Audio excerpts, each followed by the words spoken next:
You are watching Gouche Live featuring Paul Rosen. Rosie's joining us. Don't worry.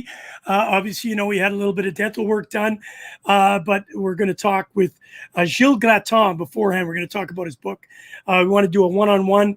As you know, it's called Gouche One-on-One. Here it is, one-on-one with Gouche with Gilles Gratton.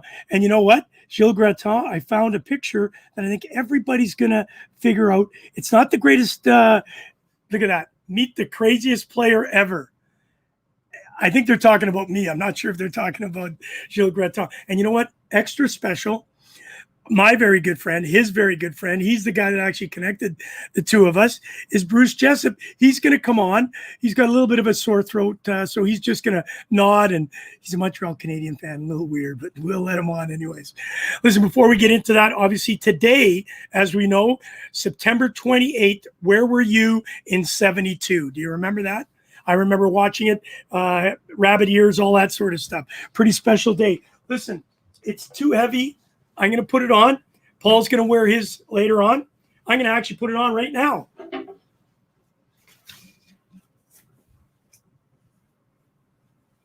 The man that scored the goal to change hockey forever.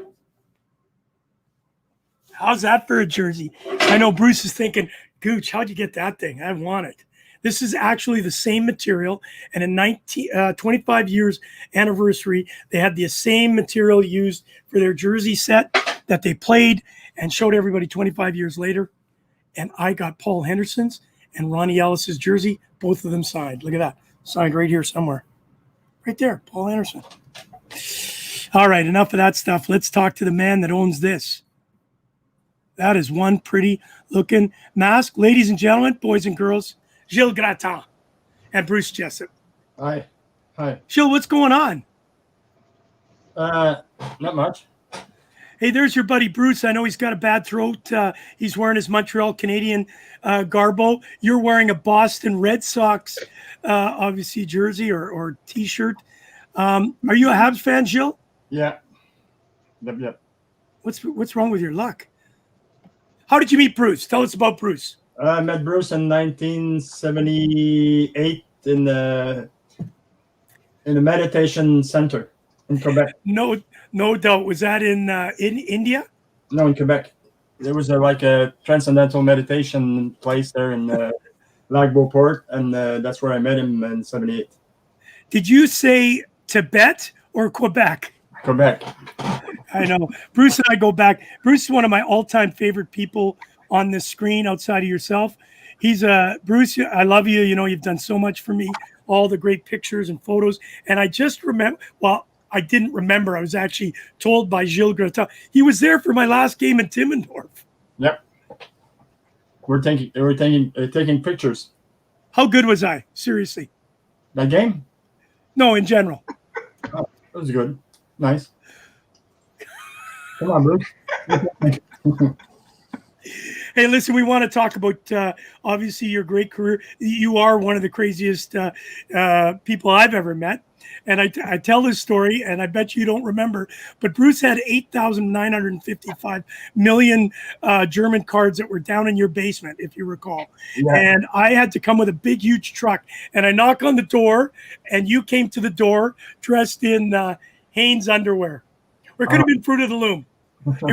That's all you had on. You could have worn a Speedo for me at least, but no, underwear. It was fantastic. And I went down in your, into your basement. What happened to those cards? I still got a bunch in some warehouse somewhere. Okay. But here's the cool thing about that. When I came down, they were all in banana boxes, and they were stacked in your house, in your basement, right to the rafters. I thought it was actually holding the floor up. I know the insurance guy told me that get them out because we wouldn't be covered because of fire hazard. Yeah. All right. So obviously you and I go way back with Bruce Jessup, International Hockey Archives, an unbelievable organization. You've been a photographer for many years. Of course, you know Gilles through obviously your NHL connections and being Montreal fans. I can't thank you enough for hooking us up, because the first time we had Gilles on, you know, we had Paul was on with me, and I think we had Chuck. It was just too much because there were so many questions and I couldn't even get the answers out. So I wanted to do a one-on-one plus Bruce interview about the book, because the title's fantastic. Grattoni the Loony. Yes. Or is that Loney? You're a loner. No, Looney was more like Looney. So no, that name came out like maybe in the 90s, because I was never called Grattoni the Looney when I played. No. And so you obviously, if you don't mind walking us through how you became this, the craziest player a lot of people think. Tell us how you got first through your junior. Obviously, you played, I think it was with the Ottawa Generals, and then obviously you went on to play in the WHA. A lot of people don't know the Ottawa Nationals in the World Hockey Association. Did they only have 1 year? Who? Ottawa? Yeah. We played the one season that we played the playoffs in Toronto, because Bassett had just bought the team. Yes. So we played the season in Ottawa, and then we went to Toronto for the playoffs. So have you always been crazy? Oh yeah, you got to be crazy to live in a dystopian world. Well, of course, and then you being a goalie, that just adds to the mystique. Listen, I got to take this jersey off, or I'll need a shower. Talk to us about growing up and becoming the goalie you are today. I don't know. And Christ, that's going to be a long story. I'll make it short. Everybody played hockey, so I played my junior B year. I was like 16 years old. I got 2 concussions. So I told my parents I wasn't going to play anymore, and that was it. But then Dan Bouchard, if you know Dan Bouchard, the goalie, he lived by my place. So in the summer, he asked me to train with him, because this scout from Boston came to my place. I can't even remember his name. He came to, what was his name? Yeah. He came to my place, and he gave me he said, I saw you play Bantam and Midget. I said, you're pretty good. So he wanted me to sign with the Ottawa Generals. So I said, well, I'll think about it. And I went to talk with Dan Bouchard. I said, well, we'll train, and you can do it, because I still had dizzy spells from my concussions. So Chuck Cato was the scout. So he came to my place the second time, and he brought the contract, and I signed it, and I went to Oshawa for 3 years, and then when that was over, I got drafted by Buffalo 69. 69. I was drafted 69 by Buffalo. You are nuts. You are nuts. There's no doubt about it. I was drafted by Edmonton in the World Hockey, but they sold me right. They sent me right away to Ottawa. So when Punch Imlach called, he told me, it was told my agent, it was like 5,000 to sign, 8,000 my first year, 10,000 my second year. So I told my agents, I'd rather take my guitar and go in the old Montreal, put the hat down, I'll make more money, but then the World Hockey came around, and Ottawa offered me 20,000, 25, and 30. So it was like 75,000 for 2 years, and Buffalo was like 23,000 for 2 years. So I went to the World Hockey. Jesus. So that was it.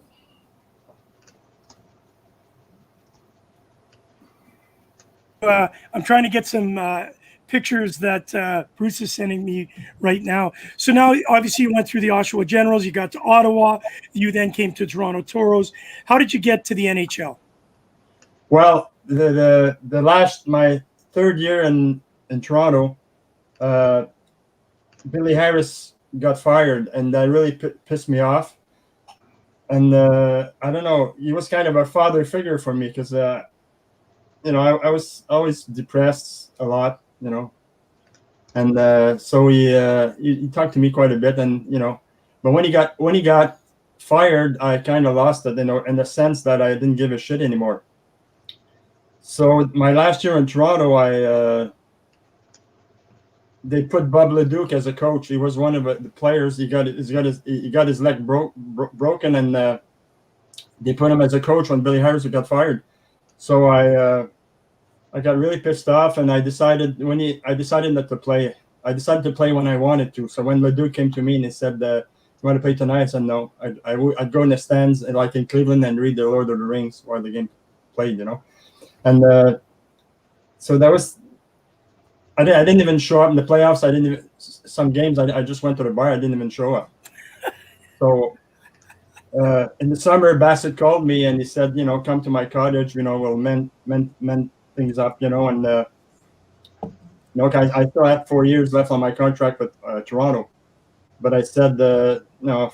I said no. I don't want to go back. I was not in a good place. I was really screwed up in the head.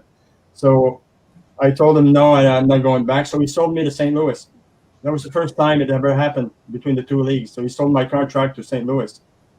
Then I went to St. Louis, but everything went south from there. Man, it was a bad time in my life. The draft that year was in Montreal, so the Blues asked me to come to see the owners, whatever. So it's in the summer. I have long hair, beard, long hair, and shorts, and I'm dressed like beach bum. So I get to the hotel, and there's what was the coach in St. Louis? What was his name? I can't. Shit. I look it up. Who was coaching St. Louis in the 75, 76? I can't remember his name. God. I'll look it up. Anyway. Oh yeah, you Bruce, you be the Google for us. So I'm in the lobby of the hotel, and I meet this guy that I knew from Oshawa. I can't remember his name. That's all right. We'll get him. So I meet this guy that I knew from Oshawa because he used to work in the Oshawa organization. So I say hello, and we get in the elevator, and he says, "Are you happy coming to St. Louis?" I says, "I don't give a going to St. Louis as long as they pay me, because I don't really care about playing hockey. All I want is make money and get out of the business." And I saw his face go white, and I was wondering why. What's his problem, So we get in the elevator. We get off on the same floor, and then like 5 minutes later, I learned that he's my coach. Oh Jesus! I didn't know who the coach was. He was the new coach for the St. Louis Blues. And Gary Young? Does Gary Young? Gary Young. Good going, Bruce. So Gary Young. So I'm in the elevator. Tell him I don't give a shit. I just want to get the money and get out of the business. I don't care about playing hockey. And he's like, and we got off the elevator, and then I learned that he's my coach. I thought, and he had it for me from that day. When I went to St. Louis, he gave me a hard time. And the one night at New York Islanders, in the warm up, I got hit in the arm. So I told the coach I can't play. My arm hurts, So Eddie Johnson goes in net, and we lose 8-0. So the next day in practice, the coach tells me that in the room, he says that I let everybody down. Then I lost it. I'm not going to say what I said, and as I went to punch him, Bob Plager and Billy Plager held me back. And I left. I played like in 6 games that year. I got paid for $22,000. Holy Jesus! 6 games, $22,000. I remember that. And I just went to Florida, and that was it for that year. And then my agents called me in the spring, and they said that the Rangers were interested. A 3-year contract. So I thought to myself, I'll go, play the 3 years, get the money, and get out. I wanted to go into India, So I signed the Rangers, but oh man, that was such a horrible year, unbelievable, in New York. So I went to New York, and I only played the 1 year and on a 3-year contract, and I only played the 1 year with a 5-year contract in Toronto. I only played 3 weeks with a 6-year contract in St. Louis. Jesus. So obviously, meet the craziest player ever. It's starting to come to fruition. Hey, listen, Gilles, Bruce has taken some time here and got some unbelievable pictures. Obviously, the book, if you want to get in the deep on a guy that obviously you were yourself. You once refused to don your equipment because the planets didn't properly align. And then it's also stated you ended up skating naked. So you are definitely a person of interest. There's no question. So Bruce has sent me a couple of pictures. Here's a great one. This one is, of course, a press in the Ottawa Nationals. And we've seen this before, and it says to Nibiru. Nibiru. Yeah. That's a planet. Yeah, no doubt. And I think you're still on it. Hey, they think that's coming towards Earth. Okay. Yeah. Okay. Listen, and here you are with the Ottawa Nationals. What's the name of a player that was on your team? Somebody that was famous. Wayne Carlton. Won the cup in '70 with the Boston Bruins. Okay. Les Binkley played with Pittsburgh. Where else? We had a lot of juniors on our team that year. Where did you play? Where did they play out of? Ottawa Civic Center, the old one. Okay. Was that downtown? I don't remember. The one side, there was no seats. Just seats on the one side. Yeah, very similar to Germany. Hey, listen, here's another great picture. Is that Carl Brewer? Yeah, best defenseman I ever played with. Best defenseman. That guy was as we see this picture, obviously it's the beginning of your career. Is that a Harrison mask? Just a white Harrison mask? Yeah. And what prompted you to go from that mask to this very, obviously, I know it has something to do with your belief in astrology, or the lions didn't meet up at the same time or something.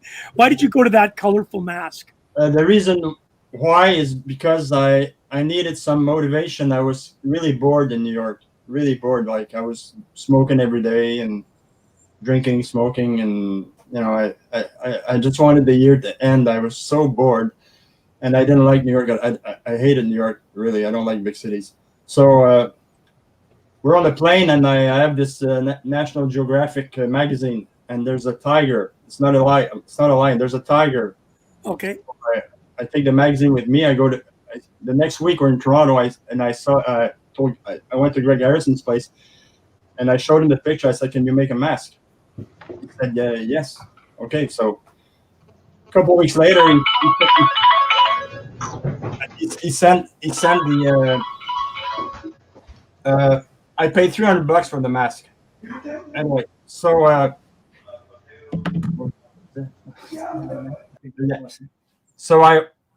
so a couple of weeks later he sent me the mask, UPS. So I went in the afternoon.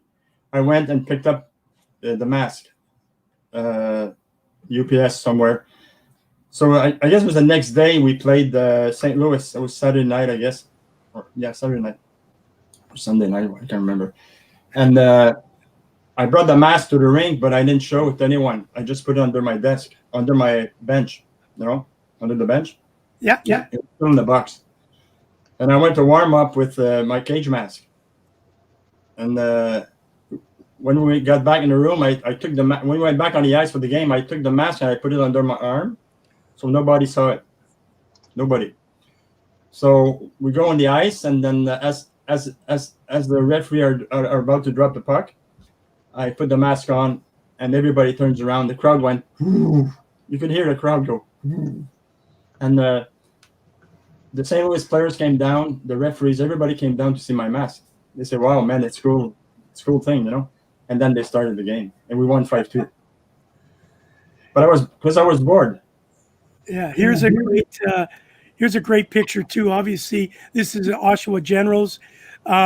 There's a unique that looks like almost like a Jacques Plante mask. Bobby Lalonde. The Bobby Lalonde is 14. Monahan is 11. Jack Lynch number 3. And myself. Wow. Okay, here's another great one. While you're in St. Louis, who's behind the net? Look at that hair. I can't remember his name. Stuff went in there. Now, why the number 33? Is there any significance to that, to the stars aligning or anything? No, when I went to with the Ottawa Nationals, I asked for 69. Of course.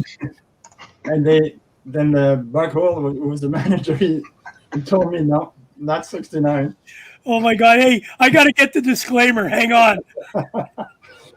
So then I thought to myself, what should I do? So I said 33. Even 33 in those days was like, wow, man, this is weird, because in those days it was like what, 1 to 30. Yeah. And then that year Actually, in the World Hockey that year, a lot of guys got different numbers, like 34, like 36. But like I asked for 33, and then Buckle said, "Well, think about it," And the next day he said, "Okay." It was like so it was 1 to 30 numbers. But I asked for 69, never got it. yeah. So when I played in Thunder Bay, I always wore number 29, and for some reason I couldn't get it that first couple of weeks. I don't know why. They gave me 33. So it was just one of those things. Here's a great picture. Oh, that's you see the space between my shoulder and the crossbar. The crossbar. Yeah. Today the goalies are standing like that. Their shoulders are over the crossbar. Yeah, it's crazy. How tall are you? 5'11". 5'11". So still, in those days, a pretty big goaltender. In my days, I was one of the tallest. I was like, I was 5'3". Yeah, if you don't mind me asking, because I love the game. I played it for a long time. I played it till 41. Bruce was there all along and took some incredible pictures of my career. Bruce, you can just nod your head because of your sore throat. Can you tell us? Did you take pictures? Are these your pictures from the archives, right? International Hockey Archives. How many pictures would you say you have of Gilles? Ballpark, 1,000. Yeah. Just type it on the right answer. 2. Okay, what about Gouche? Have you got more of Gouche or Gilles? Gouche. Yay! Look at this mask.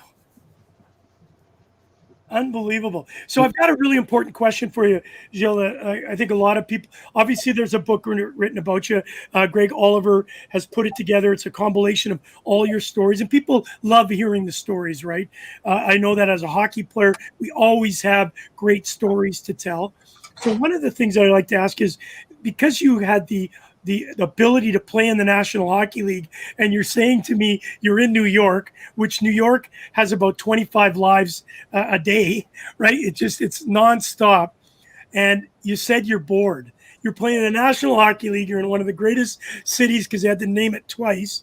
And you say you're bored. Explain that to me. Is that bored and depressed? And depressed. Now, was there depression in your family, or was it? Did it come on its own? No, did you deal with it? Did you take any medication? I was born depressed. Okay, and did you take any? Obviously, that's why you went to Quebec and you met Bruce, because that certainly opened up your life. Yeah. I thought transcendental meditation would get me out of my depression. Now, what is that exactly? Because I know that I've got some crates of Bruce's stuff there, and it's got, I actually thought it was a statue of mine. It was a Buddha, and he's got a bunch of really cool stuff, Bruce. I've got these in these containers over here. What is that? Tell me what that is before we let you go, because it's interesting. You're talking to Bruce or me? No, you. All that, you mean all the I thought you were talking to Bruce. No, I'm talking to you because Bruce has talked to me about this, but I really didn't. I wasn't listening. Transcend. What'd you call it? Meditation. We used to, back in '72. We used to do transcendental meditation. Then we went. I went. Bruce did too, I guess. We met different masters. Not only transcendental meditation. We met, other masters. I can't remember their name now. Tibetan masters and other masters, because basically I was born depressed. I was depressed most of my life. Not today, not anymore, but I'd say the first 50 years, first 45 years, first 40 years, I was in a state of depression. So what you do when you're depressed, you look for answers. So, you look for meditation, gurus, anyone that can take you to eternal bliss. A joy with no pinch. No, it's important to understand this stuff. So you're talking about meditation, and then, of course, did you have an addiction? Were there addictions involved? Yeah, I smoke. Cigarettes? Pot. Smoke pot. Pot. Is that the only drug you took? Marijuana. A few times, Coke. Yeah. Yeah, and one time in Morocco, I know some guy gave me some shit. I don't know what that was, but I love you, Gilles Gratin. I can't wait till your second book comes out. I haven't even read the first one yet. But some shit. I don't mean that in any disrespect, because we've all gone through different things in our lives. Sorry.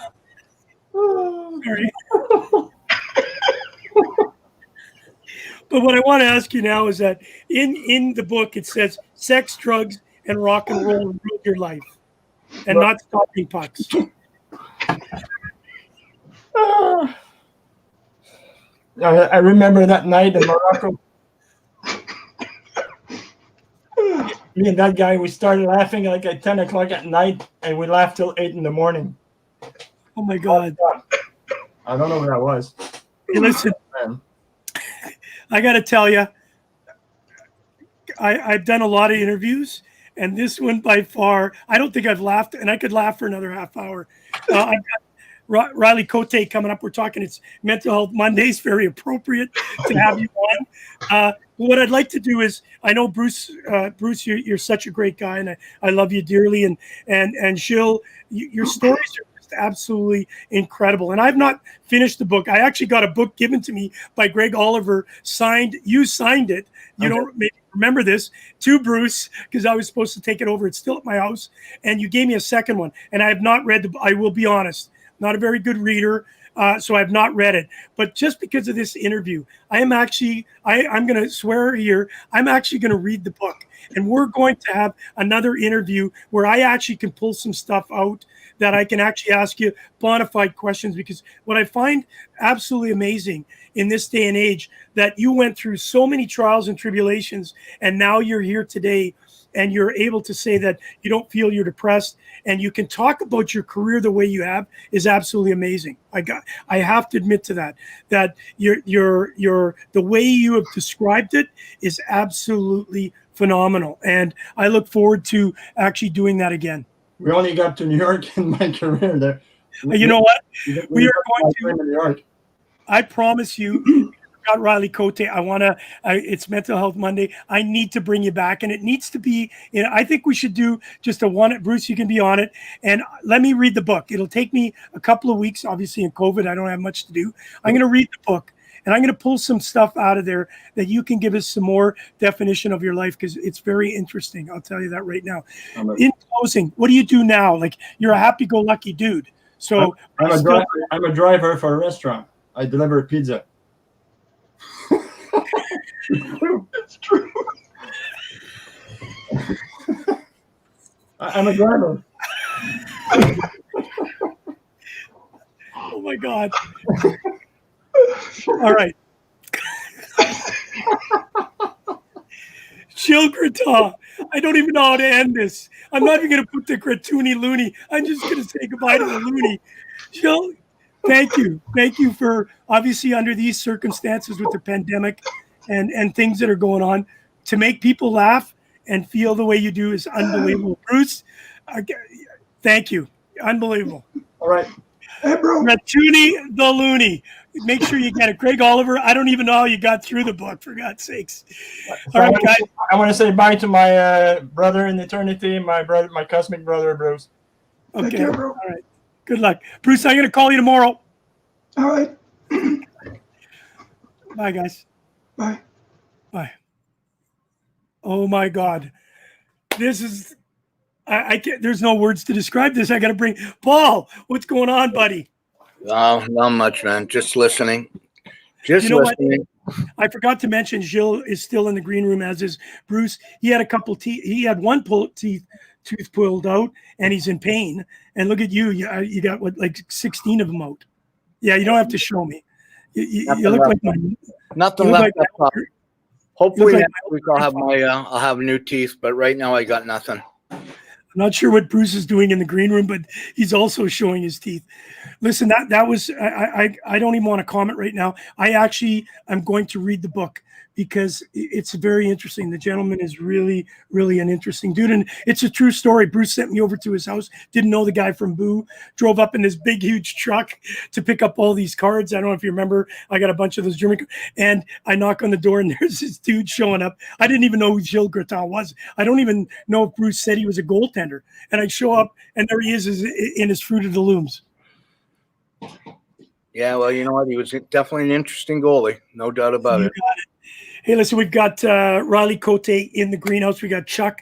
Very important day, obviously, to have such a distinguished, not only a player, we've met him down in Philadelphia, but what he's doing to change the world. Obviously, we're going to talk a little bit about the pain, the problem with pain, the TSN original series that came out with Zenet Konopka, of course, Ryan Kessler and Kyle Quincy. And we're going to talk to Riley openly about his situation and where he is today and how much good he's doing. And obviously on a day that's called Mental Health Monday, we need everybody in the boat. We need everybody on side working with people like Riley, but nobody better than that who helped us create this Mental Health Monday is Chuck Basti. Chuck, what's going on? Hey guys, how are you? You know, I'm actually I'm in a different kind of mood. Gilles really set me, obviously Mental Health Monday are very serious, and it's the only day he can actually do interviews, and that was very interesting, I'll tell you. He's an interesting dude. Yeah, very interesting. And his good friend, Bruce Jessup, asked me to do this for the book. And you know what? I have the book.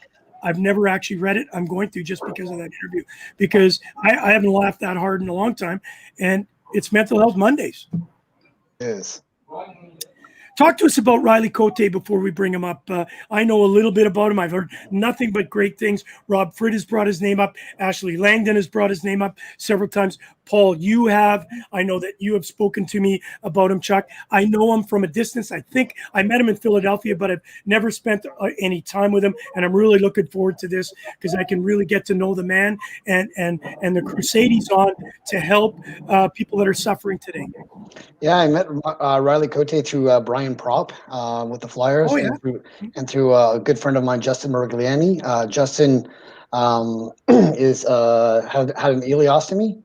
So he had Crohn's disease, and he had the operation about 4 years ago. And he's doing great work with his charity called Checkmates. And we were going to have Riley come do a appearance as a pro for our hockey tournament back in the winter, but obviously with COVID, it got shelved. So we've just been talking about Riley, his foundation, what he's doing with players right now using CBD. And having open, honest conversations about healing, post-traumatic stress disorder, and a host of depression and concussion issues. Oh, fantastic. You know what? We're going to bring Riley up right now. I'm really excited to meet this guy in person. Hey, Riley, what's going on? Hey. Riley Coyote. Listen, Riley Coyote, I just met Gratuni the Looney. That was pretty funny. I got the tail end of that.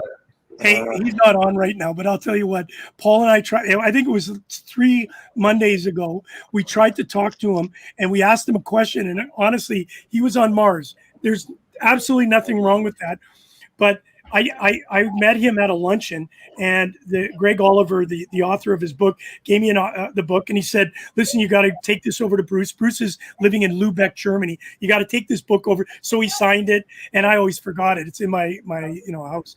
And so I never read the thing. I'm not a very good reader, but I'll tell you what, I'm going to read that front to cover because it's got to have some stories that are gold. Well, thank you for joining us, Riley. I know we're going to have some great stories from you also. Hopefully you didn't skate on the ice naked like he did, but I'm sure there's some good ones in there.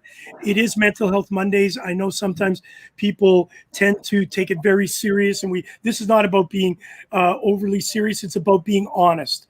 and being vulnerable and talking your feelings and letting us understand, this is a sports show first, but now that we have the opportunity through Chuck and Rosie, they both, obviously, you may or may not know, Rosie's going to tell you a story here in a few minutes. If you don't mind, we want to get up close and personal with you and just understand the psyche that you've gone through, where you were, where you are, and where we're going in the future. But first, I know Paul is really into, and so am I, but really into the fact that you played in the WHL, the Western Hockey League. You were predominant. You had, almost a point a game for the Prince Albert Raiders.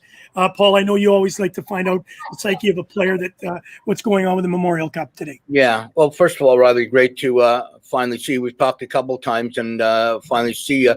I always ask this question, and we go back to anybody that played in, whether it was a W, the Q, or the O.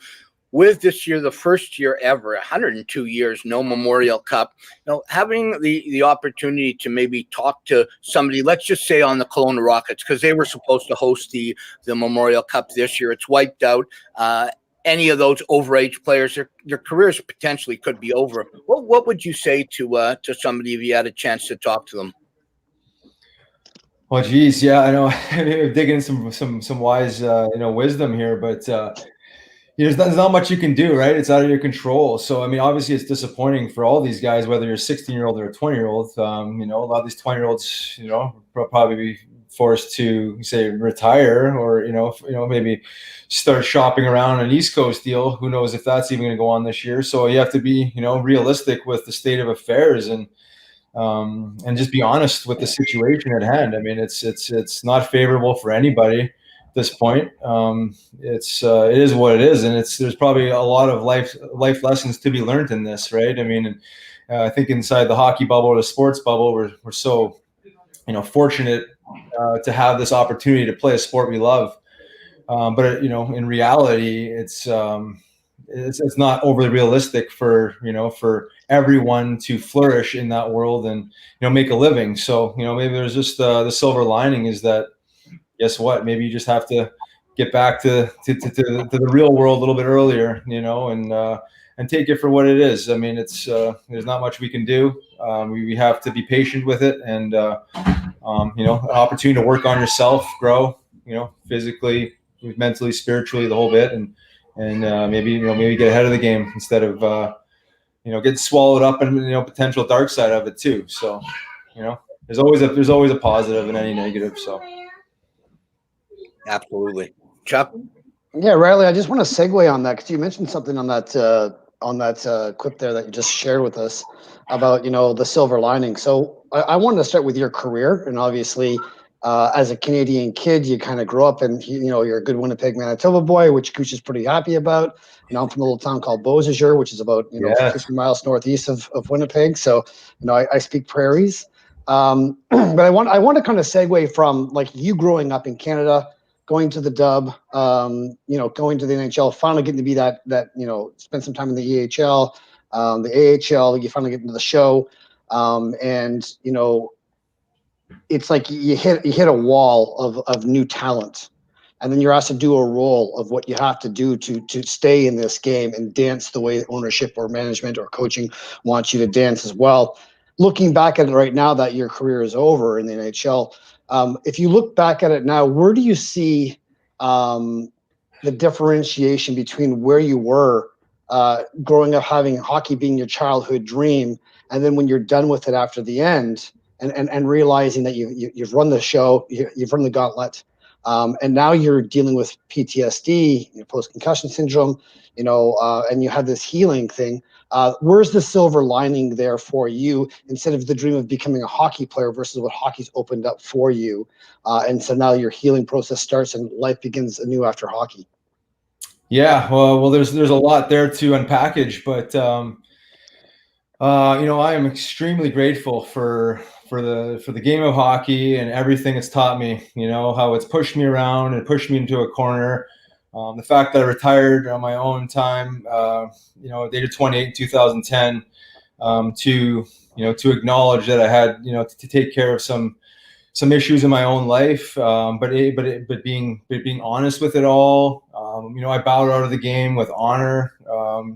I am happy for everything that's happened the way it's happened, because now I'm in a position that I was not only able to, heal myself and find myself outside of hockey, this egocentric bubble that we find ourselves in, but I'm able to help, others, guys that are struggling with it, whether it's in hockey, outside of sports altogether, and just, the common man, because whether we're working a 9 to 5 or able to play a sport for a living, we're all dealing with essentially the same emotions, right? The same type of pain, anxieties, and standard, wear and tear that the human being experiences. So, never in a million years growing up in Winnipeg did I think that I was going to take on a role that involved fighting.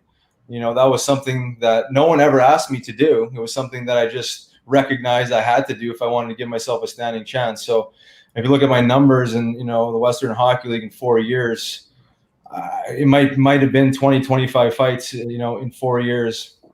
And I was fighting 30, 35 times a year when I decided to take on that role. But no one ever said, Riley, this is what you got to do. I just kind of looked around. It was just being, I guess you say, aware of the guys getting called up, lots of penalty minutes and lots of goals.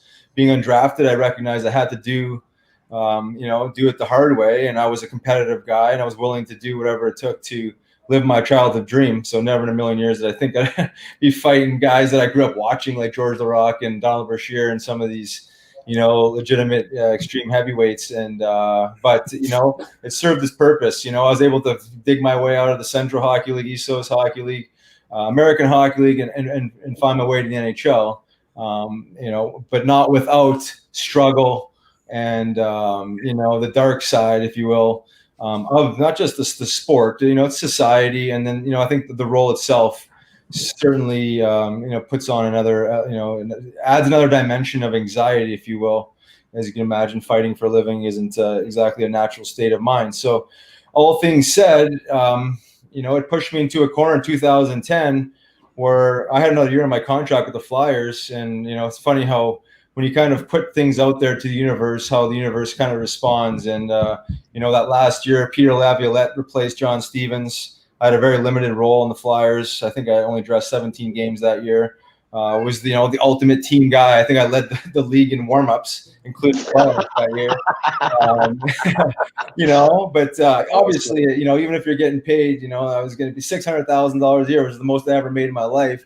There's something not overly fulfilling about where I was at. Not just like being the 13th or 14th forward, but just just in my life personally, and then knowing I had to go back again next year and do this role in this job all over again. So I started feeling that after my first year with the Flyers. I'm like, God, do I got to go do this again? Another year of this, another year of this. So it was almost like I needed to go find some happiness and fulfillment, elsewhere, if you will. So when I say the universe has a way of responding, is 2 weeks into the off season, I get a phone call from Paul Holmgren, and he offered me a coaching job with the Phantoms. They're up in Adirondack at the time. Shel Samuelson's house had burnt down. He was assistant coach for the Phantoms. So there was this opening, and immediately when he had presented this opportunity, I knew that this was my exit strategy, because throughout that season, I was recognizing that I was being honest with the fact that I was dealing with some substance abuse issues. I was trying to really observe where some of my emotional confusion was coming from, spiritual confusion, if you will. Just like, something's not feeling right. I guess you could throw it in the bucket of depression or, anxiety and whatnot. Something just wasn't feeling right. Going into that off season, I was thinking about enrolling myself into the traditional substance abuse program, which one it landed up being, whether it's AA or NA, one of those. But when this opportunity came about, I recognized that this was an opportunity to kind of exit stage left, bow out of the game with honor, and stay in the game. But also, I'd been at that moment, probably 5 or 6 of those months. Let's talk about silver lining. When Lavi wasn't playing me, I found myself starting to pick up books and reading. Right, I started to how the hell do I get back on the tracks here and get back in the lineup, and just with human optimization stuff. So I started to understand, more about true recovery in the sense of, really, calming the nervous system, really promoting a good night's rest, and all these different things that play into mental health and brain health. So, and what I haven't mentioned is I had a previous relationship with cannabis throughout my whole hockey career, as well as psilocybin mushrooms, but without intention, really not understanding the science behind this at all. So it was just going on a feeling, a gut feeling, if you will.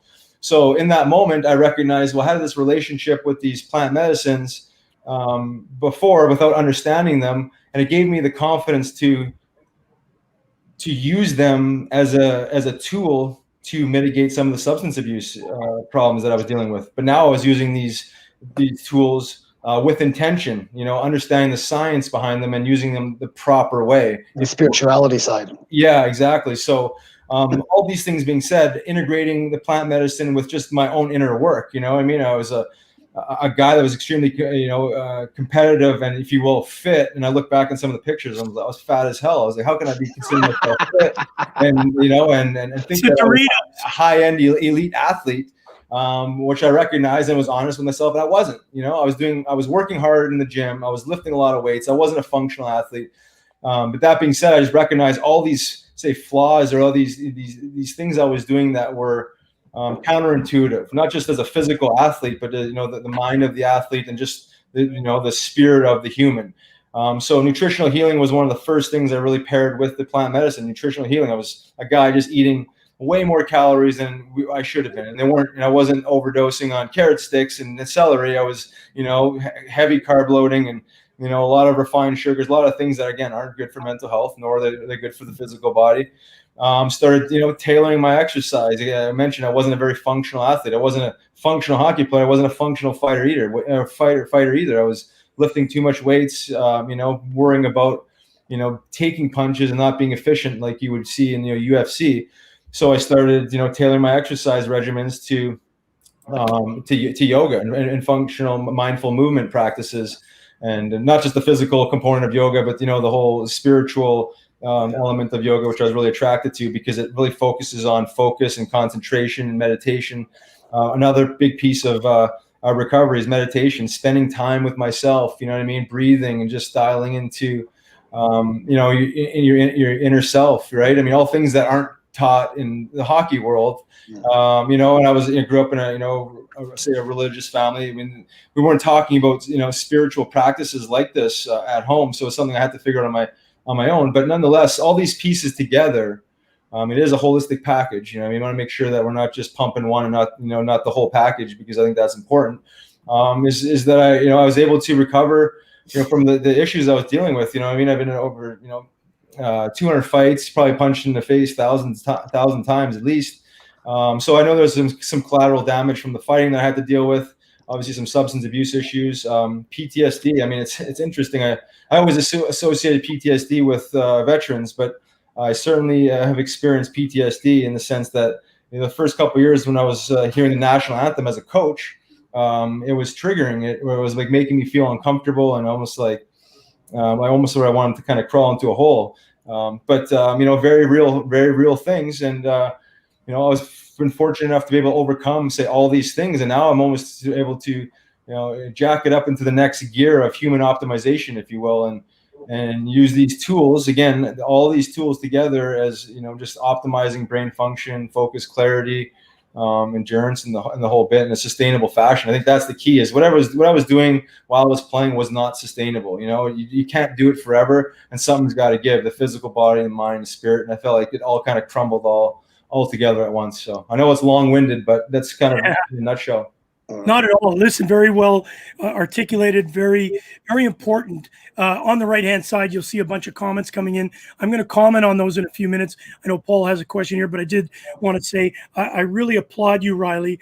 Obviously, what you're doing here, you're a co-founder of Athletes for Care, a 501c. Both Paul and I, as you probably know, we do Stop Concussions and Connected Mental Health, and we look forward to getting closer to you, obviously knowing what you do. And I've got a couple questions, but I know, Paul, you wanted to throw a question next, or a comment. Sorry. Yeah, no, question actually. So there's a bunch of things that I want to talk about, and hopefully we'll have enough time. Otherwise, hope we'll have you back on again.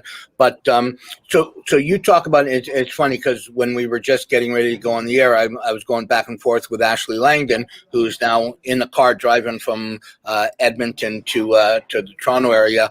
So on when you're talking about plant-based medicine and all of this, and so for me.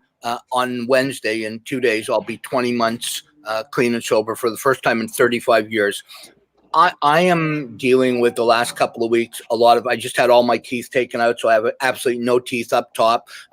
Not just an Advil.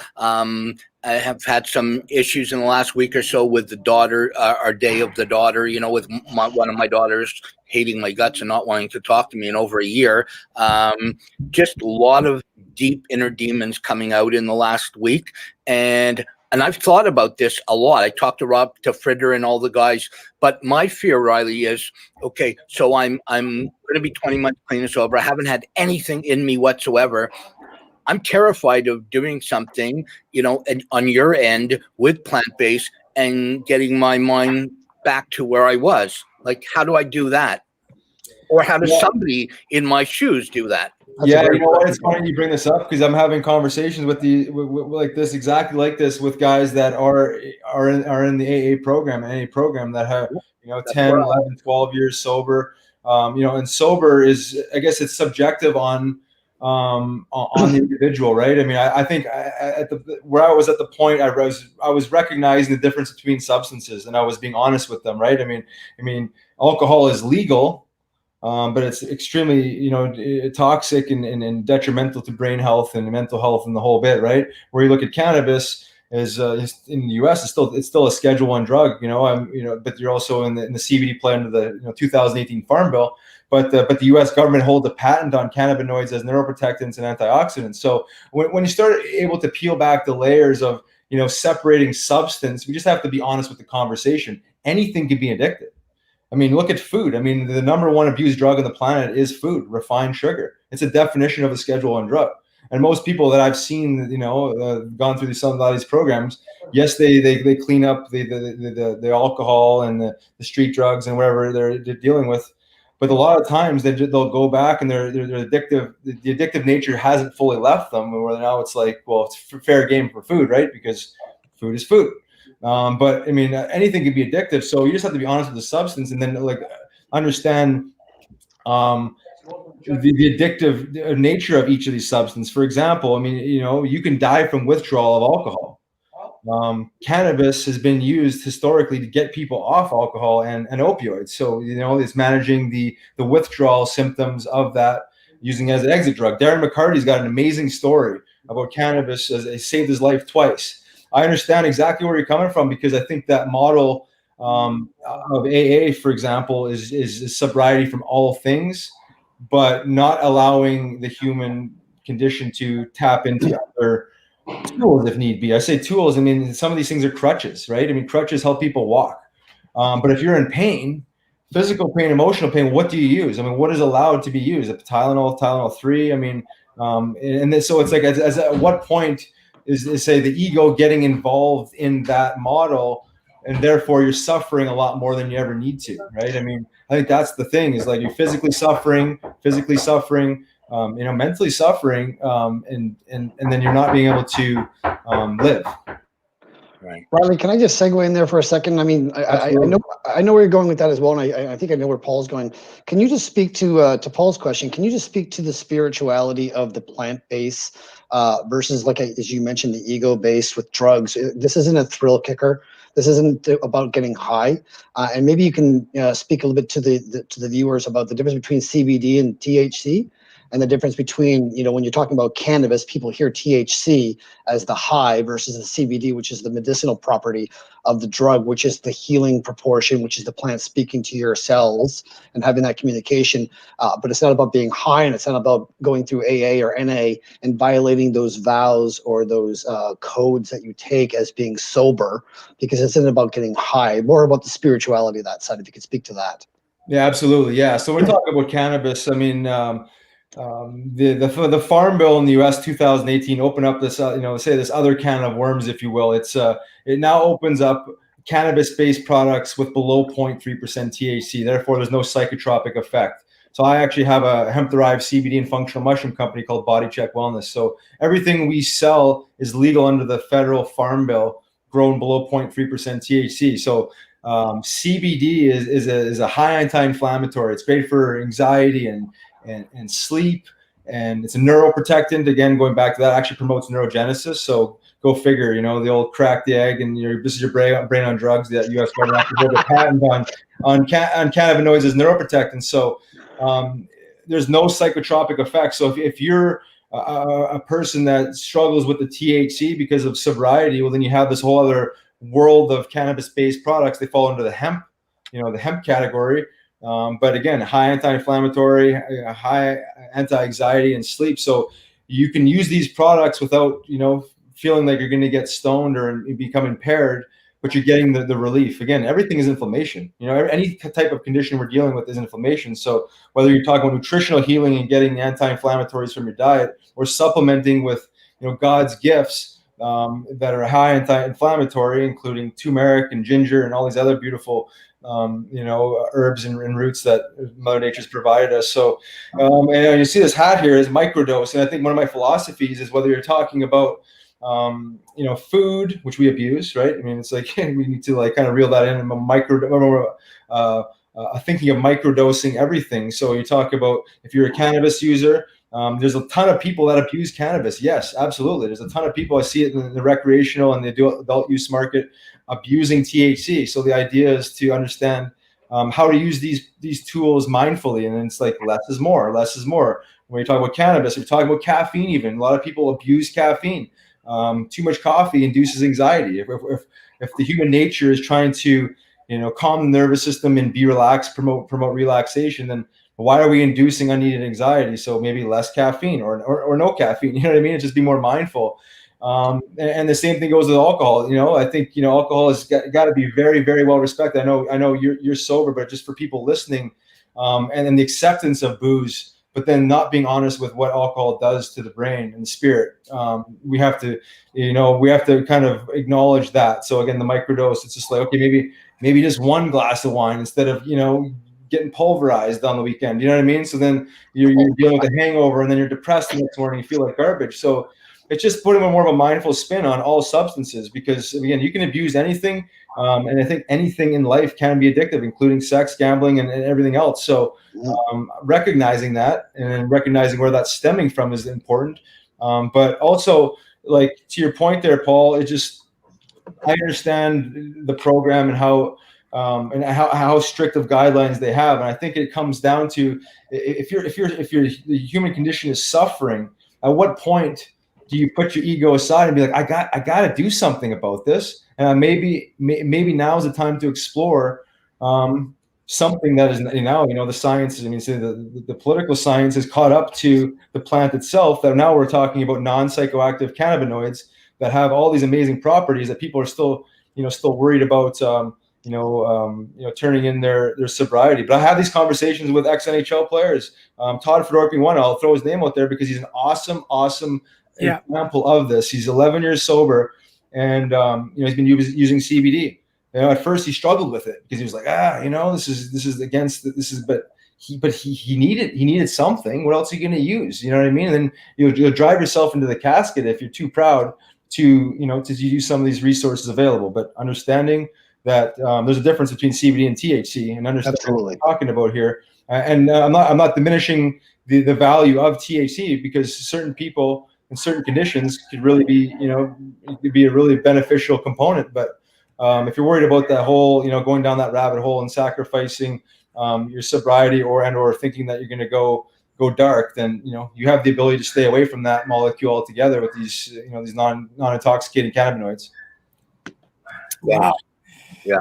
Listen, I think we're gonna have a part 2 for sure. Yeah, right. You have so much. I just love your brain. Like, you have so much content inside of there that I just want to crawl up with a warm blanket and just listen to it. That's weird.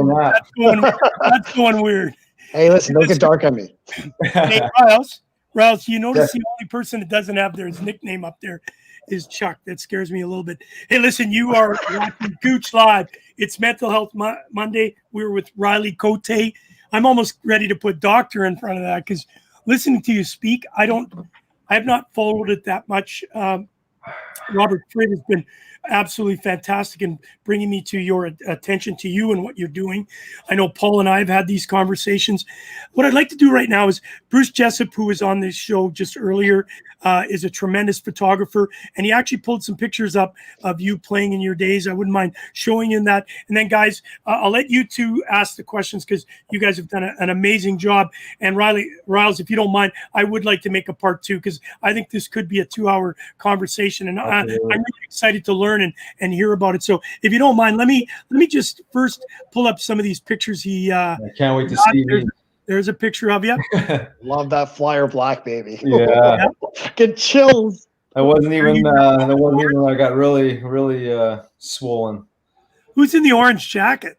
That is Jack McElhargy. Yeah. Yeah, Jack Mac. Yeah, he recently passed, I don't know, a couple months ago. Yeah, sadly. Yeah. There's you. Trevor Gillies, preseason. So on the next, thank you for International Hockey Archives, Bruce, pulling those up. He's got hundreds more, but I just wanted to show those because it really shows the intensity that's within you. The next show that we have, if you don't mind, I'd like to. I think it's going to be too much today, but just recently TSN Originals. I don't know if you got a chance to see it with Ryan Kessler, Kyle Quincy and Shannon Konopka. I found it absolutely inspiring to watch. I myself played, but I didn't play at your guys' level. I played over in Germany. Obviously, there are differences of the physicality, but yet there's still demands on your body. I never got into the painkillers as you, as Paul for sure has. So I'd like to leave that part for part 2. And I'd like to do part 2 this week, if you wouldn't mind, if that's all possible. Yeah. And then guys, we can really direct ourselves onto the problem of pain on that particular one. So I wouldn't mind now just shifting gears here and going to some of the comments, because we got a lot of people honing in on this, of course. Fritter said, you're helping a lot of former players struggling today. We all know that of your great work. Sam Macbeth, who has done interviewed both Paul and I, and Chuck, we got to get you on that show. Sam would love you to come on his show. It's a Hamilton-based show. Unbelievable interviewer. My good friend Ron Hughes, who you guys look very similar, actually. He's in Queensland. He's in the Gold Coast. In Australia. He woke up early just to watch this. And your buddy, Neil Webster. We're global here, kids. David Carlson saying, hashtag puck support. We'll talk about that in a few minutes. And Robert Wine. Robert is an incredible young man who has their visual physical disabilities through an accident, and he's used all different types of medications and stuff to heal himself. And I guess he's just commenting on he can't read a book, but he can only use Kobo. So great that you've given us that. What I want to ask you from my standpoint, listening to you, I am one, I'll be the first to admit, my sister went down some bad paths using different types of drugs. Marijuana was one of them. I never touched marijuana. I've never been involved in it whatsoever. We've got a very good friend, all of us, named Barry Monroe, who's in a chair, who's part of the CBD movement. You've been a part of that too, Riles, with our Shoot for a Cure campaign. And for some reason, I'm one of those old school guys. Still, listening to you talk is now making me want to do a little bit more research on it. My wife's been saying, Gooch, you got to look at it. I'm going through a lot of inflammation issues. I drink sugar, double coffee. So again, I know you're hammering home. It is something I do have to stop. I'm not addictive. I don't have a drinking problem. I've touched 0 drugs in my life. But listening to you talk has really opened my eyes to the fact that, and I'm understanding Rosie now more than I ever have on that concern. Okay, yeah, sure. It doesn't have THC, but CBD doesn't have any of those type of highs. Psychoactive. Yeah, thank you. I can only do the 3-syllable words. Seriously, I want to hear more. I want to learn more. I'd like to pick your brain a little bit more to understand it. Because right now, and again, I'm only making this personal for 1 second because you've really hit a nerve here. I'm going through a lot of inflammation issues. Hands in the morning, I can't move. Knees are shot. My shoulders are bad. My feet ache all the time. And it's only happened, guys, since I've stopped taking my medication for asthma, which is called Zenhale, and Ventolin, which has a anti-inflammatory with inside of it that helps with your lungs. But for the last 5 months, guys, I haven't had asthma. I haven't used my Ventolin because it's no longer here, surprisingly, with COVID. We needed to have COVID to solve my asthma. Right. I'm making it personal because I want to understand, after hearing you talk about the fact that inflammation is the problem and we abuse food. We abuse caffeine. Yeah. We abuse sugar. Man, Yeah. those are the 3 abuses I have in my life. I'd love to, off camera, talk to you personally on that, try and understand a little bit more. I'm scared of CBD. I'll be the first to say it. I'm not against it. I wouldn't tell Rosie not to take it or somebody else to take it. I'd like to know more. So right now, I want to go on record. Thank you, Riles. It's unbelievable where you've come from in the trials and tribulations that you have and have articulated it so cleanly. A guy like me is even thinking about wanting to know more. So thank you. Well, thanks. I appreciate that. No, so I try and do it. You know, all I can do is plant seeds, right? I'm not going to push anybody to do anything they're not comfortable with, but knowing that there's, you know, alternative solutions out there is just, you know, it just have to get past the whole, you know, propaganda around it, right? I mean, we all grew up in the era of reefer madness, right? I mean, I grew up just like you guys did in cannabis. And you say, well, cannabis wasn't even used as a word. It was marijuana, right? It was marijuana is bad. Marijuana is bad. And then once you start unpackaging the politics in it, and you know, look at the history of cannabis as a medicine. You know, it was the number one medicine in the U.S. pharmacopoeia for 100 years, right? So you know, we can't forget that, and you can't ignore the fact that Big Pharma has synthesized THC 20 years ago, and then the fact that it's still a Schedule I drug. So there's a lot of hypocrisy, and you have to wean. You just got to really do a lot of work and wean through the weeds, right? There's a lot of crap there. So just being honest, right? You have to be honest with the conversation, read both sides of it, but read the science and the whole bit. And to Paul and to your point, and Gouche, like being fearful of CBD, you know. If you're talking about simple inflammation, you know, on the joints and stuff like that, start with a topical. You know what I mean? It's like there's topical CBD products and topical THC. After baby. Hi, beautiful. They're waiting for Nono to come home. So yeah, so I mean, it's like not about, you know, you don't necessarily have to ingest it right off the bat, but I mean, the amount of, you know, areas of the body you're talking about for inflammation. You know, that's what I would start recommending, you know, whether it's a tincture, an oil-based tincture under the tongue. You know, it has nothing to do with smoking it either. I think that's the other thing that people got to understand is there's so many different delivery systems from, yes, you can smoke it, you can vape it, but tinctures, you know, the sublingual underneath the tongue, capsules, topicals, there's transdermal patches for acute inflammation. You name it, it's out there. So there's a delivery system for everybody. And then there's, you know, a cannabinoid profile, if you will, for everybody. So that's what people just got to understand. It's not. It really has nothing to do with you know, getting high. Yes, that is a piece of it, a very small piece of it. But you know, I told someone the other day, I was like, I know more cannabis users now that don't get high. You know, it seems like a weird thing. You know, growing up, you think of a cannabis user, well, that guy must be getting high all day. Well, I use cannabis, you know, 3, 4, 5 times a day.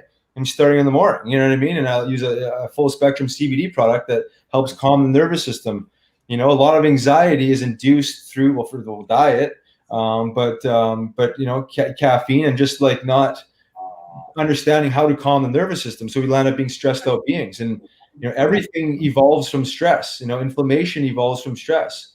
Stress responses are everywhere. So we're, you know, we just have to teach. It's all about teaching the right way. It's teaching people to respect this plant. I mean, it's like any substance. They say people respect food. You got to respect food. You got to respect cannabis. You got to respect it all. I mean, that's just you know, the bottom line. Alcohol for sure too. Alcohol, right? I mean, exactly. Because I mean, even when you talk about these medicines, the dose makes the medicine, or dose makes the poison, right? I mean, it's always goes back to dose. And what are we trying to accomplish here? So, you know, I'm kind of going off a little bit here, but It's just being open enough to, give it a try, understanding what you're dealing with. But I think if you tried a CBD product, you'd be like, that's it. Like, where's the rest Truly, of it? Where's the rest of it? I was expecting more, Well, but it just it kind of takes the edge off, right? We're stressed out beings, and it's anti-inflammatory. So again, going back to simple acute arthritis or any sort of disease state, it's all inflammation. Everything is inflammation. So if you're continually flushing out inflammation and keeping anxiety and stress at bay, well, you sleep better, you'll feel better, your mind will operate better. And you also, taking care of your GI, your gut health, which if we're eating a poor diet and using a lot of pharmaceuticals and drinking a lot of alcohol, it taxes the GI. Gut health, the whole food and mood connection, right? I mean, the gut. They say that our gut is our main brain. I mean, it's like you can self-experiment with eating, a Big Mac, through McDonald's and seeing how you feel versus, getting some carrot sticks and hummus. I know there's a big difference on how your mood is and how your brain reacts. So, you just got to, again, sit back and be honest with the conversation. Very well put. Hey, listen, you're listening to Gouche Live featuring Paul Rosen, brought to you by the good people at the Hockey News and, of course, Sports Illustrated and Paramount Sports Management, where I am again, and you are. We are with Chuck Basti and Riley Cote, former NHL player and an advocate of obviously the CBD movement. We can't thank you enough. Rosie. Yeah, so Riley, great info, obviously.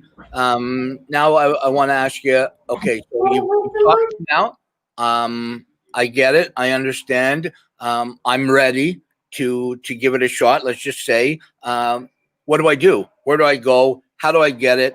Also remember that, not only am I thinking about the 20 months coming up on Wednesday, I'm starting to battle some demons coming back to me in the last week or two from having my teeth taken out. Some things have really started to eat away at me, which I'm going to call Steve Morris to talk about. And then the fact that financially, I'm on OW. I have next to nothing financially. Where do I go? How do I do it? And how can I afford it if it's what I've been told, very expensive? Yeah, I know there's obviously a lot of work to do with insurance coverages and cannabis. I know there's so many holes in it right now still to the financial side and helping people that, that need that. I mean, it is medicine, so it should be treated as such across the board. So to your first point there and like how to go about it. I mean, obviously you're in Canada and there's a medical program and there's a recreational adult use program there. I would suggest that you go the medical program so you can get some sort of guidance where there's several doctors, you can go online, even Health Canada has doctors that you can consult with. And you can explain to them your situation, and understand, so they understand where you're coming from and the issues that you're, the challenges that you're facing with, taking that leap of faith, if you will. But they will guide you so well that, like, again, understanding your history, what are you trying to accomplish? Is it physical pain? Is it mental health issues, is it anxiety, is it sleep? Is there underlying disease states that you might be trying to treat? I mean, I don't know the answer to those questions, but you'd have this conversation, and then you could also, which you'd bring up, the fact that you're 20 years sober and that you're concerned about, 20 months, not 20 years. 20 sorry, 20 months. Yeah. Well, yeah, either way, congratulations. Cause that is, amazing. And just for them to have that tidbit of information. So they'll probably land up guiding you toward a high CBD variety, right? So naturally, that's what will probably happen. And then, through the medical cannabis program in Canada, they actually can mail it to your house. You don't have to go anywhere. So it's easy to register. It's easy to get information. You have like a Zoom call type of consultation, or you can go face to face. I can send you a couple doctors in and around the Toronto and London area that could be, helpful to you. If not, just go on Health Canada's website. There's several resources there. I don't have a solution for the financial right now. I know there's a couple of nonprofits that are trying to, work on helping people with that. Certain insurances do tackle some of the costs of cannabis in Canada, but not enough. So But in saying that, maybe having a conversation with someone from Health Canada, one of these doctors or whoever, whatever resource you line up talking to, maybe they can help shed some light on that. Because again, I'm living in the U.S. and I'm a little bit disconnected with some of the laws and regulations in Canada, but it's worth a conversation, because no one deserves to suffer, and everyone's got pain, and everyone will continue to have pain. Yes, Dave, go please. COVID. Yeah, right.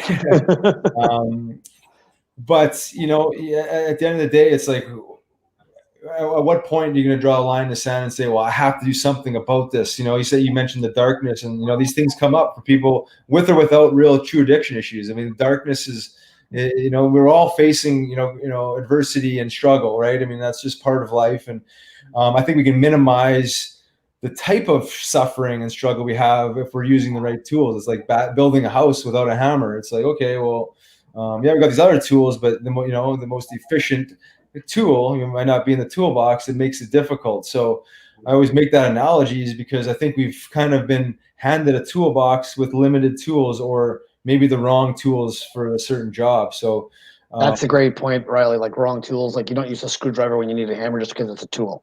That's it. That's the right tool for the right job. Just like in golf, you have a club for every single shot that you're doing. You don't pull out a driver on the green, right? Mm-hmm. I want to kind of jump in because, obviously I'm the only guy on this show right now that's actually been using CBD products. So I've got, your CBD pills here. I've got the topicals that you said. This has saved my shoulder. Great. Like the inflammation in my shoulder from like supraspinatus here, back on the weights, I'm crushing 200 grams of protein a day, no sugar. I'm doing keto right now, and I've lost 7% body fat in 2 months. Oh yeah. But I mean, Riley, the inflammation difference is a game changer. It's everything. Like it is absolutely for you out there. If you're out there and you're trying to do this and you have aches and pains, I'm 48. I'm pushing 50 and the inflammation was really crushing me. Add to the fact that I was carrying probably 10 or 15 pounds of extra body fat around that I didn't need to carry around. Sugar. That's my deal as well. But my last question is, God, I could ask you 1,000 different questions. It's hard to pick one. I know that you did some work with Scott Lawton last year. You and I were talking about this. I don't know what you did to that kid, because he's a completely different player this year. Like God bless him in the playoffs this year. Obviously me being a staunch Flyer fan. I mean, the kid is calm. He's composed. He's on the ice. He's scoring goals. Bottom six player. I don't know what you did with the guy that changed him around. And, I'm going to segue with that because I've said this on the show before. There's people out there who can go through trauma and it's all they can do to get sober. Then there's people who can go through trauma. It's all they can do to get sober. They get sober.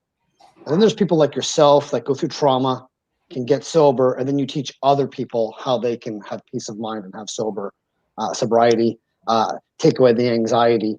And I want to ask you, so my question is, what I'm boiling down to is like, on a mind, body, soul basis, because you and I could talk about this all day long.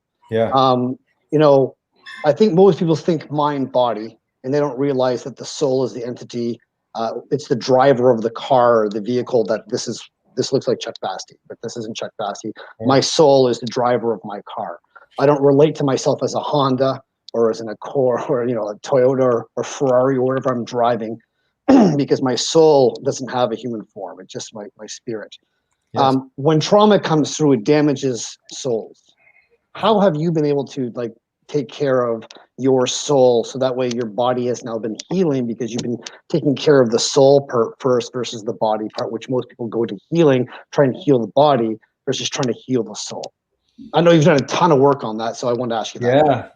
I love that question. Because I always talk about spirit because I've really become a spiritual being. I was such an egocentric human. I think as we all are. I mean, I think we're growing up in a really materialistic world, and we glorify things outside of us, and it's always about turning inwards and and working on yourself. And as you mentioned, we're spiritual beings living a physical existence right now. I mean, our physical bodies are nothing more than our vehicles. We are our spirit. We're not our physical bodies. So, between the yoga philosophy and meditation and breath work, which are fundamentals to human condition, right? I mean, it's stilling the mind, finding peace, clearing the clutter, breathing. I mean, it's like, yes, we breathe unconsciously, but imagine if you start actually doing some work on breathing consciously.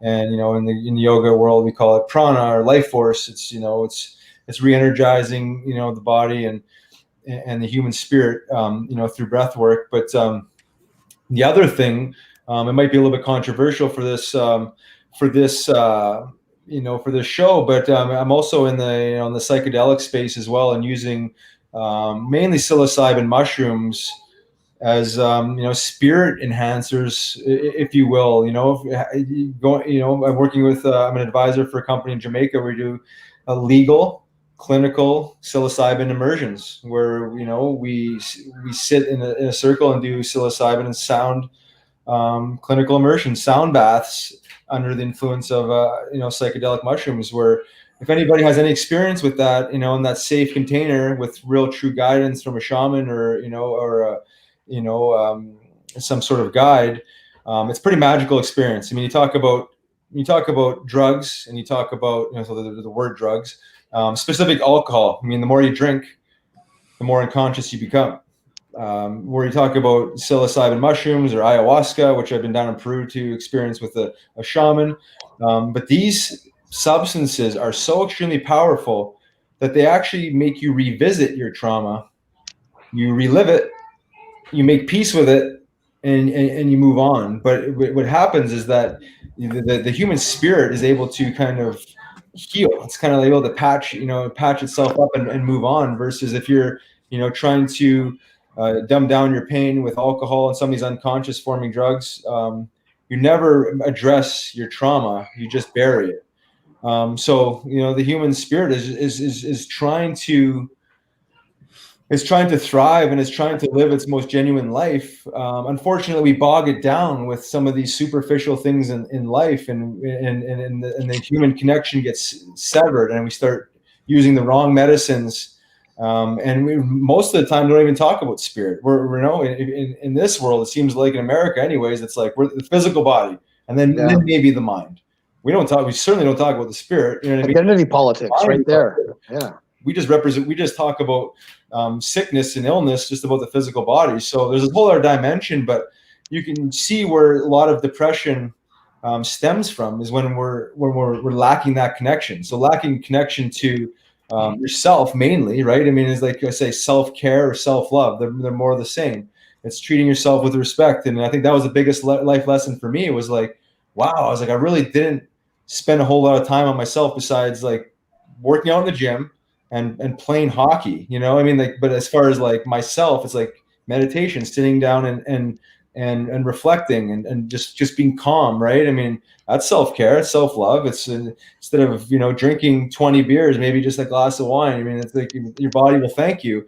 All these different things combined, it's self-love, but there's a spiritual element to that, right? There's this connection to yourself. And then every religious text on the planet, spiritual text, talks about the universal energy of love, right? I mean, it's like, how can you really love or exude love if there's no self-love? And I think depression, I hate to say it, it just comes from a place of disconnection to, again, the food we eat, the tools we're using, and then that connection to ourselves. Like, we're not pouring enough into ourselves, and therefore something's got to give, right? It's like, physical body is an easy manifestation of, well, if you overeat, you're going to get fat, right? That's pretty easy if you misuse that tool. But what's happening to the mind? You don't see that, right? And you don't see the spiritual side either. So those are things that land up being a little bit metaphysical, but nonetheless they're real. So now all of a sudden we're not happy. We're not happy with the way we look. There's insecurities. We're not happy with the way things are going in our life. And then then we land up leaning on other unsustainable, say, substances to get through. And I think it lands up being alcohol, because it's so easy and it's so readily available. We self-medicate with that, wake up feeling like shit, and then wake up in the morning and we don't have enough energy to work out and eat healthy. So now we're craving sodium because we're dehydrated and hungover, and then the cycle continues, right? So I think it always goes back to reconnection, right? I mean, and I think the COVID has been an amazing example of the silver lining, right? I mean, it's like I was traveling way too much and away from my children, and then all of a sudden it's like, boom, now the kids are at home with you, and you know what I mean. Again, the connection. I couldn't be more excited to have been at home with them for the last 6 months, even though I could hardly get anything done. But you know, it's like back to connection. Now we're seeing a totally different issue with the masks and staying away from each other. Like the human condition is meant to connect. We're meant to see people and communicate and have these normal human conversations and look each other in the eye. And everything's gone so virtual. And you know what I mean. Now we're talking about a whole other set of issues. But it's always looking inward. The answers are all inside of us. Everyone knows the answers. Unfortunately, we're looking outside of ourselves for the answers, right? I mean, it's like I do these hockey camps and I'll ask a 6-year-old kid, like what's the difference, what's healthier, this apple or the Snickers bar? I mean, they don't have a nutrition degree. They don't know any science behind any of this stuff. Every single one of them. Snickers bar. I mean, yes, that. It's like they all say the apple, but then it's like, okay, well, which one are you going to choose if I gave you both? They're all going to say the Snickers bar, because really it all comes down to discipline, right? I mean, discipline. I mean, we're taught it in hockey, we're taught it in school, but this evolves into other things, into our daily lives. And discipline is getting up a little bit earlier, so you're not stressed out and pulling up your pants when you're running out the door. You know what I mean? All of a sudden you're stressed, and then we got to go through Dunkin' Donuts and we got to get a coffee, and you know what I mean? It's like the rat race is on. So it's just buying yourself time. It's being just more mindful of how situations affect your mental health and wellness, and then adjusting appropriately. And there's so many things. I mean, there's so many things, and it's just like the way you think. You wake up in the morning. Are we waking up in the morning and dwelling on our past, all the shitty things that happened to us, or are we waking up in the present future and starting to build our future? I mean, it's like you are what you think, you are what you eat. But if you're constantly thinking of positive things and building and creating, well, it will manifest. And the opposite is true, right? You wake up in the morning and you're mother effing the world, and whoever screwed you last, and all these negative things. You can never really be present and focusing on what you need to yourself. Again, going back to yourself, and it's not selfish to take care of yourself, right? It's like analogy of the airplane. It's like the airplane's going down. You put your mask on first so you can help others. It's like fit to serve. If you're not fit to serve, how can you really help others? Yeah, you can to some extent, but the idea is to be able to spread that umbrella a lot further so we can help way more people. And that's just teaching them the right fundamentals, because all these things we're talking about are tools, but they need to be glued together. And again, going back to the spirit of your question, is just like you glue those pieces together, things change pretty quickly, honestly. Yeah. Riles, I think we're going to do part 3. Part 3, let's do it. It's unbelievable. Listen, Wednesday, I wouldn't mind getting on part 2. I want to talk about the pain. It's a big deal right now with a lot of people. And I know, Paul, you can come on with that. Chuck, are you available Wednesday? Yeah, I can do Wednesday. One more time. Okay, listen, before we let you go, I know, Paul, everybody's going to get the last comment. Let's just try and, no disrespect, I know you made a reference to the proper tools and pulling out the right club and not using a driver on the green. I guess you haven't seen my golf game.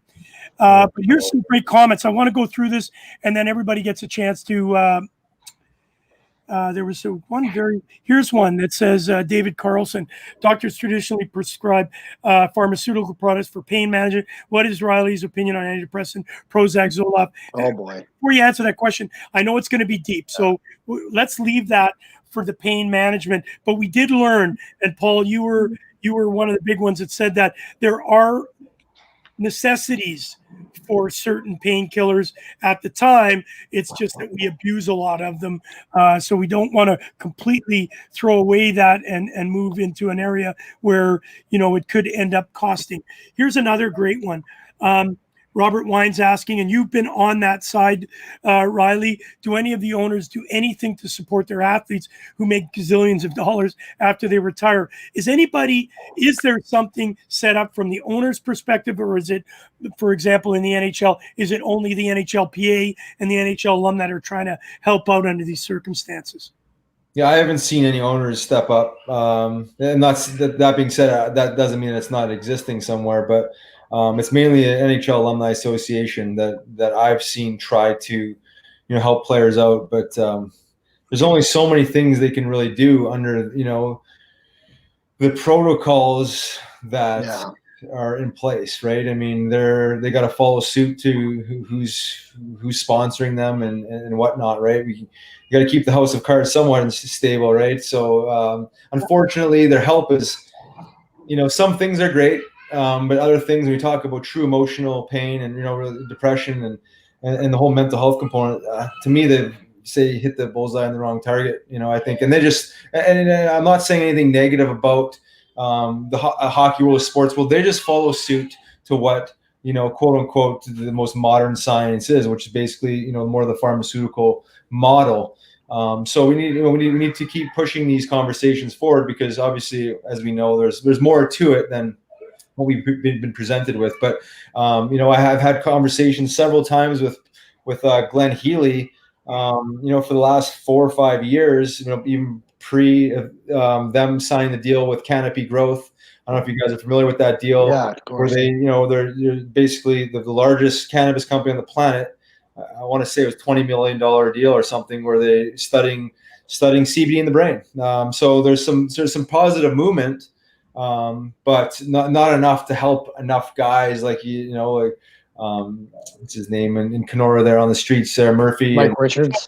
Oh yeah, Richie. I think Richie's doing well. But there's a lot of guys that we're not even talking about. Steve and Pete and some of these guys that I've heard that are landed up on the streets temporarily, and are they need some like legitimate help, and putting them on more pharmaceuticals isn't necessarily what I think is what they need.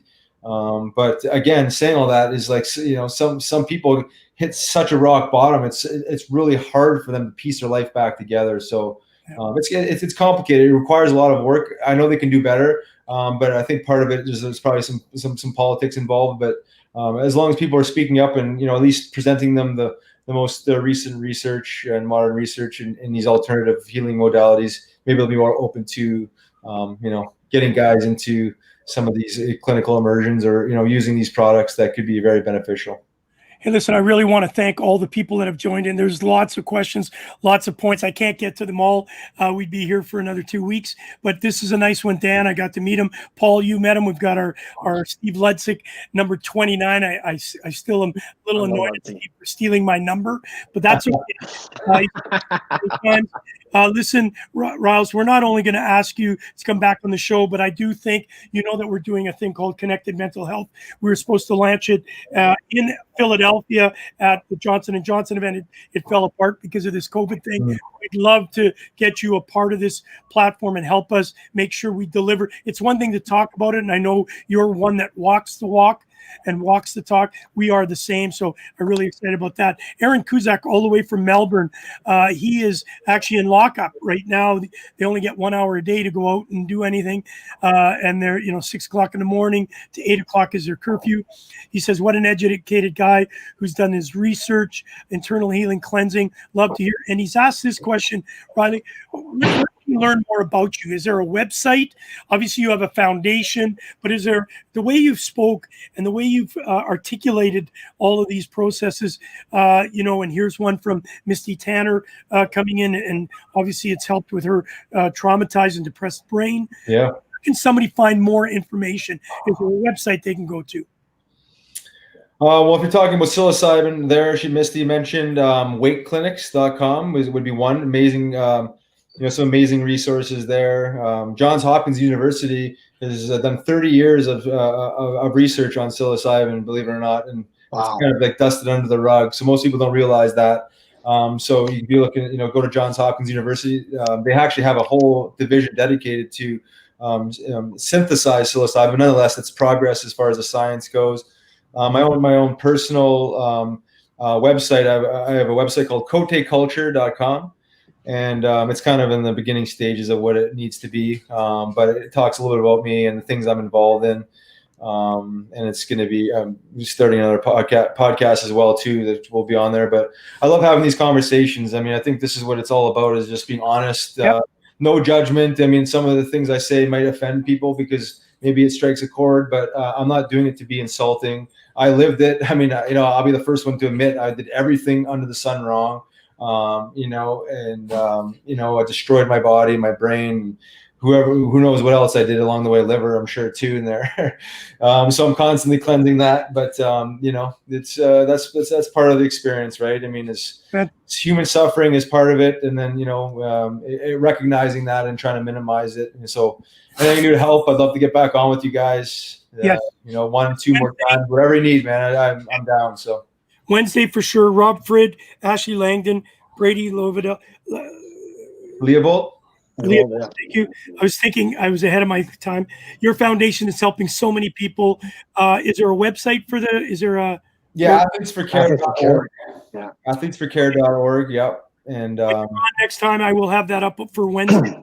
And my final point, then, you guys, really quickly, TJ Brennan, you coach TJ. TJ's a great friend of ours. Came over to Australia on our ice hockey classic. What a beautiful kid. Love him. He is. Yeah, I love TJ. I still keep in contact with him. Yeah. He's one of those guys that if he would have been a little bit more open to some of these things when he was younger, he probably would have, and I say this with all due respect, because he's so, when I coached him, he was so hungry for information. It was like if I could have gotten to him, a few years earlier, just because he was just like obsessed with it. But awesome guy. He really had an amazing career. I mean, he's an amazing hockey player. But you're gonna see this guy. He's gonna do more after the game than he did in the game, because he's no question. Opened up this whole other world. He understands his brother's in this wellness space. Shane, and TJ is definitely a good spirit. Congratulations to Shane for his engagement. Paul. Yeah, both of the Brennans, they were great kids. When they came, when we did the event, I was coaching Canada and they were playing on America. And very rarely, when you're at the losing end of it, do you still have a good relationship with the guys. And I had a ton of respect for both Shane and TJ, despite the fact that they beat us. As a coach, I was devastated in the loss, but you can't get mad when you lose to great people, and both of them incredible people. You know what? I'm going to just wait. There was a ton of information, ton of things, going through my brain right now. So I'm going to wait till Wednesday to really get into the pain end of it and pick your brain on Wednesday, Riley. But thank you, thanks so much for making this really informative. Yeah, no problem. Look forward to reconnecting. Chuck. I'm juggling like 16 different balls right now, figuring out what do I want to say to you, what do I want to ask you. I'm not going to ask you a question. I'm really curious. Yeah, screw it. I'm going to ask you a question. I'm really curious because, I mean, there's great teachers out there, and there are most fabulous resources. You have them as coaches or trainers on a team, organizations, in school. You hit a wall. And somebody out there, a teacher, a mentor, somebody took you aside and saw the greatness in Riley Cote before you could see the greatness in yourself.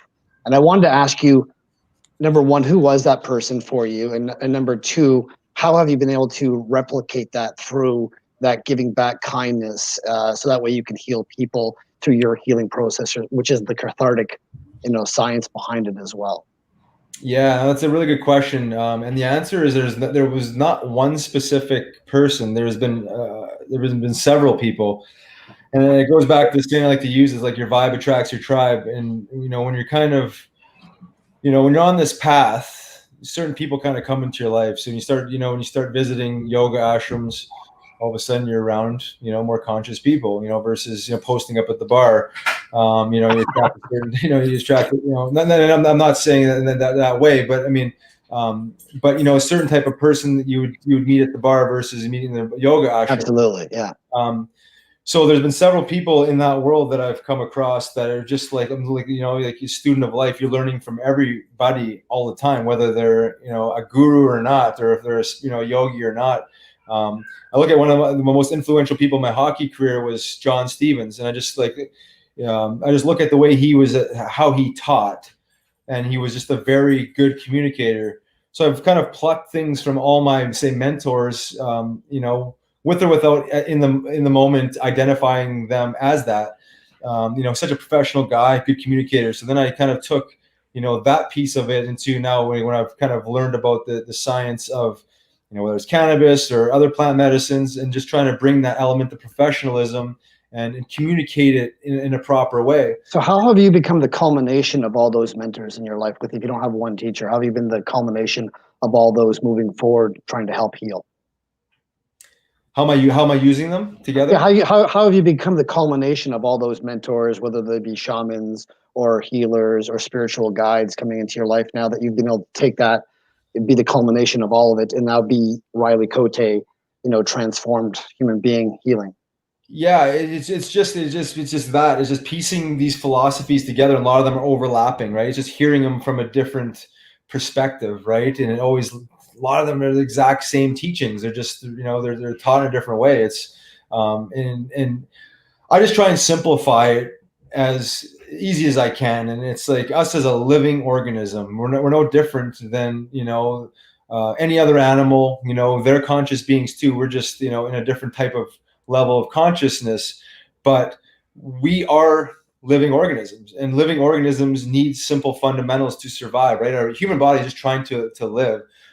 So it's just getting it back to the things I talked about earlier, like simple fundamentals like nutrition, right? I mean, let food be thy medicine, medicine be thy food. I mean, that was said 2,000 plus years ago from Hippocrates, right? I mean, that hasn't changed. The laws of nature have not changed. So it's just getting back to basics. It's looking at our food as nutrition and medicine. It's getting back to Mother Nature as supporting cast of tools and supplements. Looking inwards, meditation, deep contemplation. I mean, whether you're talking about Buddhist monks or people, in Chinese medicine thousands of years ago, that hasn't changed. Meditation, breath work. I mean, now there's more of an emphasis on breath work.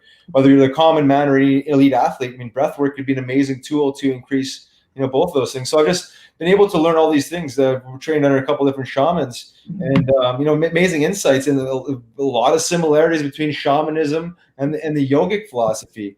I mean, they're essentially the same thing, just taught a different way, and just a little bit different, ways of teaching. But it's always goes back to self-care, self-love, understanding your environment, what's poisoning you, and what's medicine for you, right? And just recognizing these things. So I don't have a short answer for what you're asking. It's just that I've been able to just kind of piece together different philosophies. I'm not reinventing the wheel. I'm not claiming to know anything. You're an enlightened cat, and you're a unicorn out there amongst us hockey players. So the fact that we have you here for an hour, going over a little bit overtime right now, it's just a thrill here. It's overtime. It's overtime, right? But man, this is the good kind of overtime as well. Riley, thanks a lot for being on the show, man. I love talking to you. No problem. Thanks for having me. I look forward to coming back on, for real. Yes, we'll see you Wednesday. But obviously, before I let you go, the one really important question that's coming out of Australia: Riley, tip for the cup tonight. Is it over? Yeah. Oh, man, you know what? I got mixed feelings. John Stevens, assistant coach for the Dallas Stars. One of my mentors, I mentioned him already. I'm really rooting for him. I also had the privilege of coaching Pat Maroon, rooting for him. Jeez, Torn. I am torn. I'll be happy either way. I've wanted to see Tampa win for some time. But who do you think will win? Like, emotions aside, who do you think will win? Just coaching against him, and knowing him a little bit, just what I've heard of him as a coach.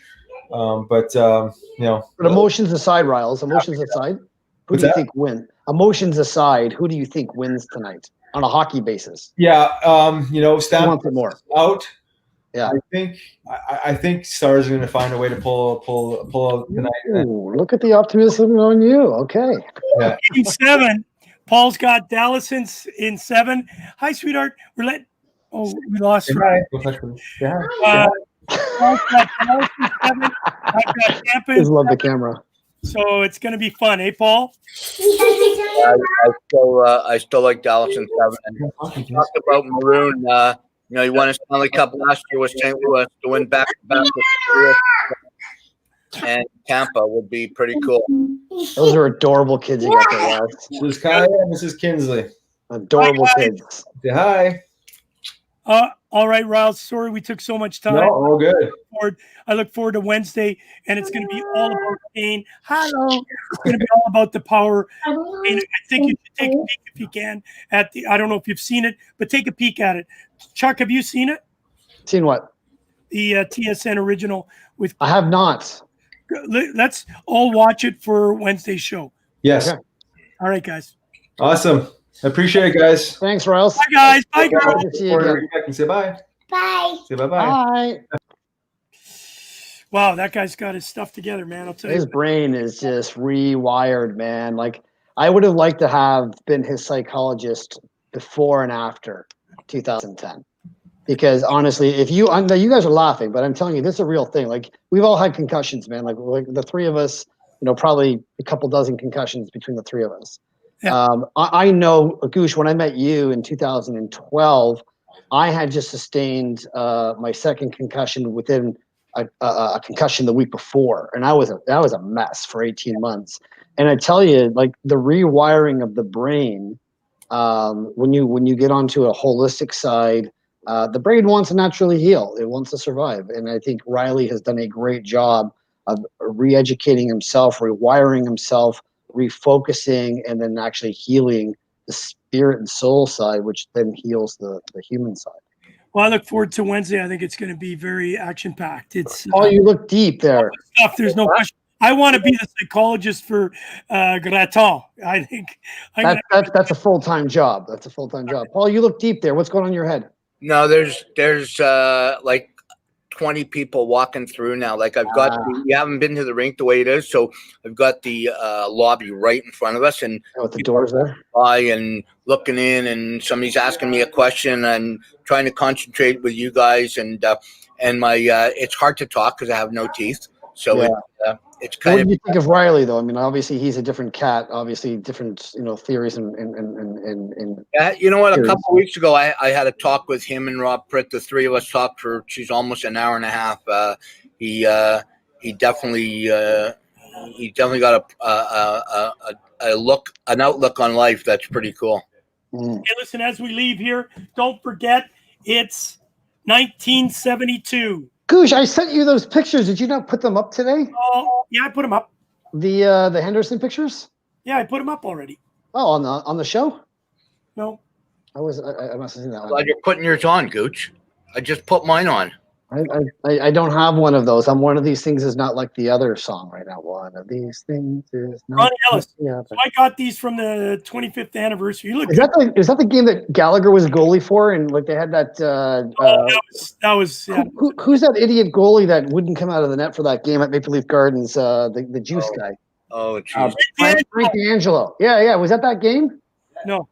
Oh, okay. This was a real anniversary. It was a 25th anniversary where they. Not even get into Frankie Angelo, please. Right. All right, kids. We will see you on Wednesday, Chuck. Paul, we will see you tomorrow. Same bat time, same bat channel. Take care, guys. Have a good week, guys. Yep. Hey, Paul, that was absolutely fantastic. Thank you for wearing Ronnie Ellis's This was a heavy shirt, like really heavy. It's the same material. Listen, on Thursday, as I mentioned to you, I'm going to be doing a one-on-one with Christoph Steinschneider from the band Fury in the Slaughterhouse. It'll be English German. It's going to be very interesting. It's directed at the German market, but I'm sure a lot of people. And I'm trying to line up with that night Alan Frew.